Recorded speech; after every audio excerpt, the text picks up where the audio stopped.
Buenas tardes a todos. Permítame una pregunta. ¿Les gustan a ustedes los surfistas? A John Rawls parece que no demasiado y en un artículo publicado en 1988 usó el ejemplo del surfista para explicar un punto significativo de su teoría de la justicia. En su opinión, quienes realizan surf todo el día en Malibú deberían encontrar una manera de subvenir a sus propias necesidades y no podrían beneficiarse de los fondos públicos. En definitiva, según argumenta este profesor de tradición calvinista, si uno está todo el día trabajando en una fábrica o dando clases en un instituto, ¿por qué debería subvencionar al surfista que vive tan ricamente saltando las olas en traje de baño cada día? Por otro lado, el sociólogo noruego John Eister llamó al anatema del surfista objeción de explotación o rechazo de la explotación de quienes trabajan por los vagos que reclaman solidaridad. Sin embargo, aparece nuestro tercer personaje de la historia, Philip Van Parijs, y en su libro Libertad Real para Todos, publicado en el año 1998, propuso que también el surfista realiza actos maximizadores de utilidad social. Dice que podemos suponer que para alguien saltar las olas en Malibú constituye el fundamento de su autoestima y de su identidad. Nos dice el autor que incluso imaginemos que el surfista no produce nada, pero sin embargo consume y gracias a él la industria del deporte, de la moda y del turismo florecen en Malibú, o en las costas de Gata o en Canarias, da lo mismo. No es necesario, según considera Van Parijs, que exista una estricta reciprocidad en los intercambios para que la sociedad sea justa. Además, argumenta el autor, cuando vemos surfear al surfista, el espectáculo es bello. Y concluye Parix diciendo, siendo así, ¿por qué no se ha de alimentar al surfista? Esta pequeña introducción me sirve para poner encima de la mesa uno de los temas candentes de la actualidad de estos días que ha venido como resultado de los buenos resultados cosechados por la extrema izquierda en las últimas elecciones del pasado fin de semana. Les estoy hablando de la renta básica universal. Al margen de las conclusiones, de las extrañas conclusiones de Van Parijs, en las que establece que una actividad por el hecho de ser bella tiene motivos suficientes para ser subvencionada, me gustaría detenerme en tres aspectos que considero fundamentales a la hora de encuadrar las posibles interferencias o las posibles consecuencias que un asunto como la renta básica universal pueden tener sobre la economía de un país. Recordando al gran maestro Bastiat, lo importante la mayor parte de las veces es lo que no se ve, y mientras que nos centramos en los resultados que obtenemos de una determinada actividad a corto plazo, perdemos de vista los posibles o las posibles consecuencias que esa actividad pueda ocasionar a largo plazo y que desgraciadamente y en muchas ocasiones suelen ser dramáticas. El aspecto puramente económico de la renta básica universal no lo voy a abordar, puesto que hay autores con muchísima más capacidad intelectual que yo, como Juan Ramón Rayo, que efectuarán análisis mucho más detallados y mucho más profundos acerca de la viabilidad económica de iniciativas como la renta básica. Pero yo sí me quería centrar en tres aspectos fundamentales, tres hechos constatables que pueden dar la idea de cuáles serán las consecuencias de una posible implantación de una renta básica universal.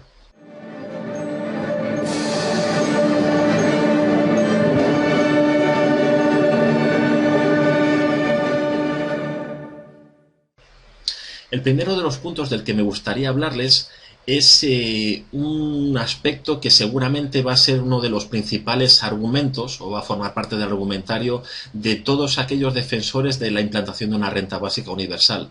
Y les hablo del caso de Alaska. Es este estado de los Estados Unidos el único lugar en el que se desarrolla un verdadero programa de renta básica en la actualidad. De hecho, Van Parijs ya da cuenta del caso y dice que a mediados de la década de los años 70, un gobernador republicano del estado de Alaska, llamado Jane Hammond, mostró su inquietud ante la posibilidad de que la enorme riqueza generada a partir de la explotación del petróleo que se extraía en la bahía de Prudhoe, el yacimiento más importante de América del Norte, por cierto, beneficiara solo de forma exclusiva a la población actual del estado. Entonces, Hammond propone en consecuencia constituir un fondo destinado a asegurar, a través del depósito de una parte de los ingresos del petróleo, la perennidad de estas riquezas. De esta forma, en el año 76 se crea en Alaska el llamado Fondo Permanente, el Permanent Fund, a través de una enmienda a la Constitución del Estado.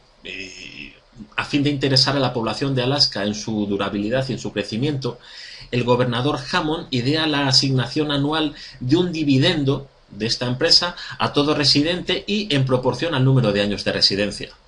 Esta propuesta, fue llevada a la Corte Suprema de los Estados Unidos por considerarse discriminatoria con respecto a los inmigrantes procedentes de otros estados, y la propuesta en un primer momento es declarada incompatible con la cláusula de igual protección de la 14ª enmienda de la Constitución Federal. Pero una vez modificada para superar este obstáculo, se transforma y se logra finalmente la introducción de una verdadera renta básica. Desde el momento que este programa entra en vigor, en el año 1982, todas las personas que hayan residido legalmente en Alaska, por lo menos durante 6 meses, en la actualidad la población de Alaska ronda los 700.000 habitantes aproximadamente, reciben cada año un dividendo igual, sean cuales sean su edad y la duración de su residencia en el estado. El importe del subsidio ha pasado de alrededor de unos $300 por persona y año durante los primeros años a más de $2.000 ya en el año 2000, lo que ha hecho de Alaska un estado más igualitario. Este igualitario lo dejo entre comillas, de Estados Unidos.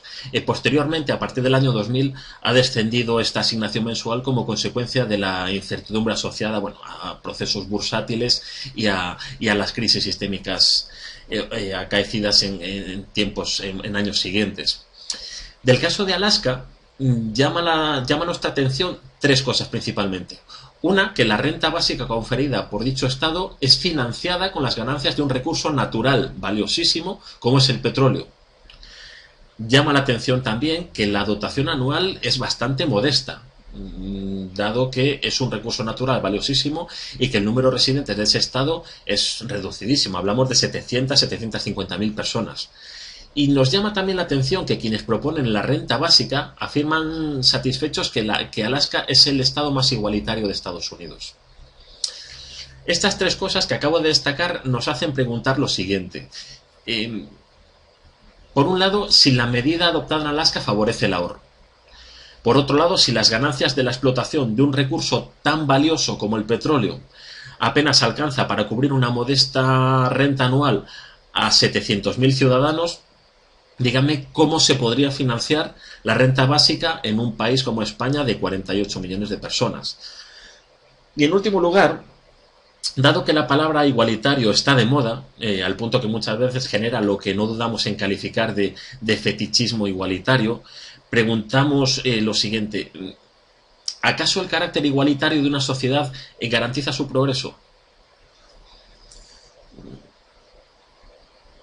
Seguramente, como les indicaba al principio de este primer punto, en los próximos meses van a escuchar hablar a los defensores de la implantación de esta renta básica universal del caso de Alaska como el ejemplo representativo del buen funcionamiento de una iniciativa como esta.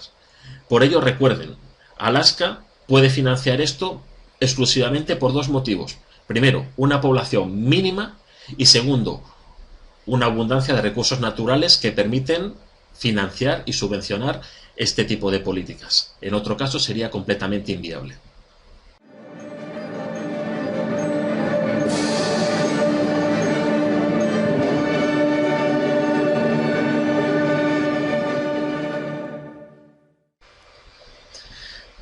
En segundo lugar, me gustaría hablar de una política que, si bien no constituye en sí misma una auténtica renta básica universal, sí que nos toca bastante de cerca y que contiene una serie de elementos con los que se podría asemejar a estas rentas básicas universales y de la que seguramente podemos extraer las conclusiones de qué tipo de consecuencias podemos esperar en el caso de la implantación de políticas económicas de este tipo. En este caso me estoy refiriendo a los subsidios de desempleo. En el año 2010, el economista Arthur Laffer, conocido por sus estudios tributarios, publicó en el Wall Street Journal una polémica tribuna de análisis en la que comparó dos variables. Por un lado, el alcance del desempleo y por otro lado, la prestación media del seguro de paro.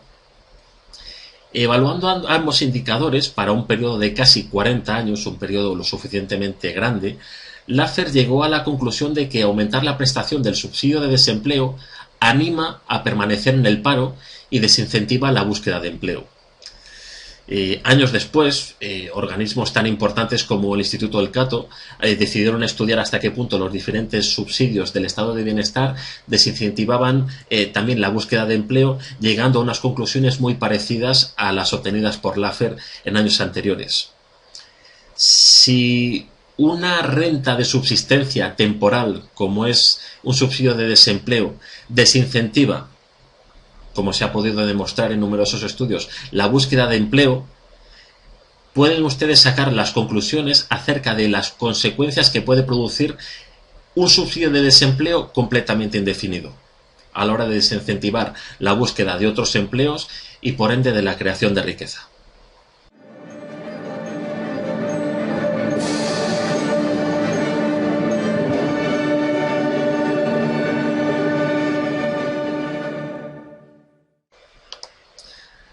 Y el tercer y último de los elementos que me gustaría destacar es otra especie de renta básica universal que, como los subsidios de desempleo, sin llegar a serlo, sí que nos puede proporcionar una idea acerca de las consecuencias que subvenciones estatales generalizadas de este tipo pueden llegar a ocasionar en una economía.